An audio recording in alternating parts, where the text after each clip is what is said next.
Fide.email, you don't need to compromise faith to participate in the modern world. Instead of pushing ads and invasive practices that conflict with Catholic values, we built Fide to reclaim technology for Christendom. When you use Fide.email, you declare your commitment to technology that defends Christian tradition. Join Fide.email today and use technology to advance Christendom. The cat's away and the mice will play. It's an old kind of trite saying, but in this situation, it actually is an accurate one. There is no shepherd at the moment, no chief shepherd. There is no Peter. The throne is empty. Francis has died and gone to his judgment. Conclave is now in its earliest stages, but there is no shepherd, no one to police the bishops. And while most of the bishops will not do anything too untoward at this time, there is one conference of bishops who can't help themselves. They have decided that they will, in fact, take advantage of the moment, seize the opportunity, and start promoting every progressive agenda item they've been pushing on the church. Their particular branch of modernism, they know there's a good chance, a fair chance, that the next pope will be not exactly supportive of, but he will probably not be able to do anything about what they've done either, because it could risk schism. That's if we get a good pope. If we get someone more like the last one, then nothing will happen either. But they are taking their advantage now while they have the ability to do it. And the bishops I'm talking about, of course, are who else but the German Bishops' Conference. Who else would do this? They have been at the forefront of this synodalist movement in the church. When Francis announced his synod on synodality, the Germans had already launched their new synodal way.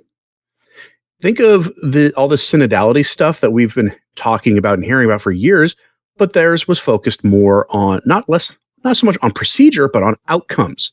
They wanted women priests. They wanted married clergy. They wanted blessings for James Martin types. They wanted the whole smorgasbord. They wanted the laity to choose bishops and the laity to authorize men to be ordained priests. Once the seminarian was through the seminary, they wanted the final say. And of course, when you put the laity in charge of things, if you've seen the data on what the laity believe, you see why that could be a catastrophe. And so the German bishops, taking advantage of there not being a pope, nobody can stop them because the few dicasteries operating in Rome right now are making sure not to cause problems for the next pontiff. So they're doing nothing. And we have this here from katholisch.de, the official news arm of the German bishops. Headline, Pastor Schiebler, we're moving towards married priests. Dated 4th of April, 2025. The thrust of this is, well, as the headline says, they're moving forward. Rome had said no on this. Yeah, they tiptoed around the issue, very pro-body, which didn't really go anywhere, all that kind of thing. The German bishops believe, at the core of everything they're doing, the German bishops have this idea. And that idea is an error you see repeated even among very conservative Catholics, that the problem of morally unfit men who did horrible things while in the priesthood will not happen again if you allow married men into the priesthood, because they will engage in activity suitable to the married state with their wives. Thus, they will then not take those urges out on the most vulnerable. It's an idea that doesn't actually work under scrutiny, because the number one place you see those horrible deeds done is in the home, typically by a father, sometimes by the mother, to their children. That is the number one place it happens. The activity suited to the married state did not prevent that from happening. In the vast majority of these cases, it's not access to the act itself that causes this to not happen. The problem isn't a lack of that activity. The problem is a lack of virtue. The problem is that when you look at the data, the vast majority of these men who committed these heinous acts were of the James Martin type. Men who the church historically would not let into the priesthood until about sometime in the last century, when, for whatever reason, in practice, the church changed its mind.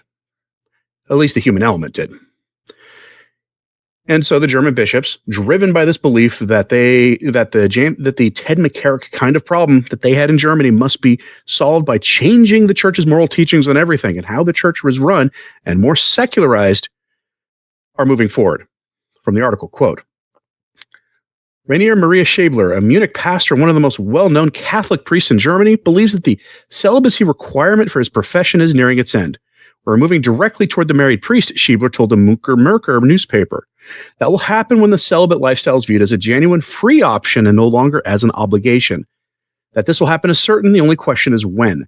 This is how the Munich pastor envisions the reform. Married people can become priests. Note how he says that, married people. Not married men, married people. Just like unmarried people who wish to remain so. This will be the first step towards ending mandatory celibacy. Even a man actively engaged in those activities, living in a married relationship can be a very good priest. End quote. And he goes on to say, we're not getting the priests we need because they want access to those activities. The church has always said that if you do not have the desire to be a father, then you should not be a priest. I know that sounds like a contradiction. If you don't think about it, it sounds like a contradiction, but every priest should have the heart of a father. They should have that desire, and then they should sacrifice that desire on the altar to God every day by living as a good priest. It's part of their path to sanctity. But unfortunately today, many Catholics don't understand sacrifice. That's why you see so few who believe in the real presence of the teaching of the Eucharist, the real presence of the Eucharist, of our Lord in the Eucharist. So few believe in it because they don't understand sacrifice. At its core, the teaching on sacrifice and penance is not understood because we are the worst catechized generation in the history of the church. Worse than the generation before us, who was at the time the worst. And this is how they get these ideas in. But this talk isn't only rhetorical. Verate Cheli mentioned this the other day, and I covered it briefly. Headline, Blessings Give Strength to Love. German Bishops' Conference releases authorized pastoral guidelines on imparting blessings to James Martin pairings. Obviously, we have to be careful on how we talk about this subject on YouTube, but I covered this in a live stream briefly. This invokes the fiducia supplicans and makes it less ambiguous than fiducia supplicans. It keeps the restrictions the DDF placed on these blessings. It can't look like a marriage. But it makes it less ambiguous because a lot of people have been gaslit into thinking Francis did not authorize blessings for James Martin types and their relationships.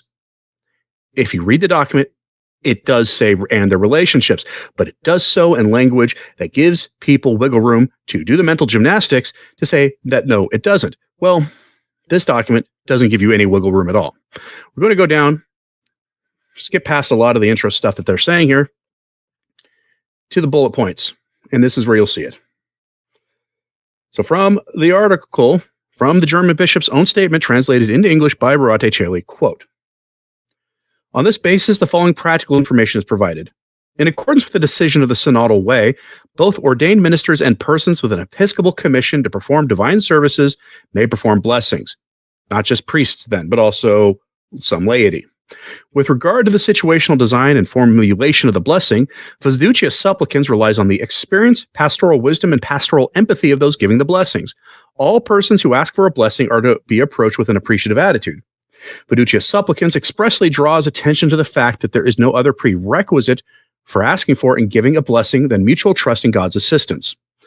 Pastors who nevertheless come to the conclusion that they cannot reconcile a blessing with their conscience or are unsure about this should refer to the couple requesting a blessing to supportive persons, meaning representatives for strange pastoral care, marriage, and family pastoral care of the diocese. What that means is if you are a priest or someone else authorized to give blessings and you can't in good conscience do it, you need to refer to them to someone who will do it, meaning you are complicit in the sin of others at that point. Appropriate further training should be offered for pastoral workers. As decided, the experiences with blessings for couples who love each other will be evaluated. The blessings of couples who love each other can and should be characterized by greater spontaneity and freedom with regard to the life situation of those who are asking for the blessing. For this reason, no approved liturgical celebrations or prayers are provided for the blessings. The blessings should be designed in such a way that there is no confusion with the celebration of the sacrament of marriage. The blessing symbolically represents an event between God and humankind. It is intended to make it clear that people ask for God's blessing for their relationship, which is reliably granted to them. Blessing is also an act of the church, meaning you are blessing their relationship, and it's an act of the church. That's what the Germans are doing, which places itself at the service of the encounter between God and humankind. The church takes seriously the couple's desire to place their future life together with God under God's blessing. It sees in the request for blessing the hope for a relationship with God that can sustain human life. In order to encourage the couple in this hope, everyone who is involved in the blessing should participate in cooperation with the leader through acclamation, prayer, and singing. So now they're involving congregations in this, but it can't look like a marriage. And it goes on. Blessing is conducted, the location, the overall aesthetic, including music and singing, should reflect the appreciation of people asking for the blessing, their togetherness, and their faith. And it goes on like that. Meaning, it can't look like a marriage. It can't look like a wedding ceremony, but then they're talking about allowing priests and things to design celebrations that will look basically like a wedding. This is the institutional approval of sin. That's what the German bishops are doing. Please pray for their repentance so that they don't lose their soul, that more souls aren't lost in this. And I'm curious, are you surprised by any of this? I'm not that surprised by this at all. I saw this coming. I'm surprised there hasn't been more activity like this, but we're still early on in the conclave process. We're still very early on in the conclave process. So you may see more announcements like this from other dioceses on other hot button topics. While the cat's away, the mice will play.